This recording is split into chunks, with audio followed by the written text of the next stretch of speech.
July 22, galing kami doon sa SM City Hall. SM City Hall dito sa Manila. Nung pumunta kami ron, hindi pa baha, wala pa yung tubig na to. Ngayon, ang lalim na. Dumating kami dito kanina mga alas 2 pasado. Ngayon, pauwi na kami alas 5 pasado. Ganito na ang situation dito sa tabi ng City Hall. Ayan yung dumadaan na kotse, ayan. Ganon. So, pauwi na kami. Dalawang sakay siguro gagawin namin.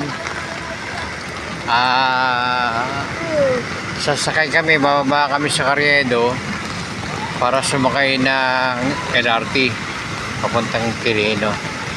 Ganon siguro gagawin namin kasi hindi kami makatawid dito tapat ng City Hall, baha.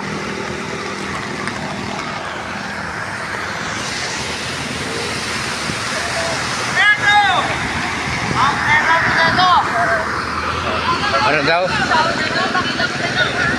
Ano daw?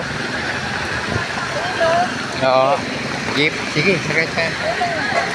Hindi siya minto rito kasi baha. Doon tayo ba sakay? Doon tayo sasakay.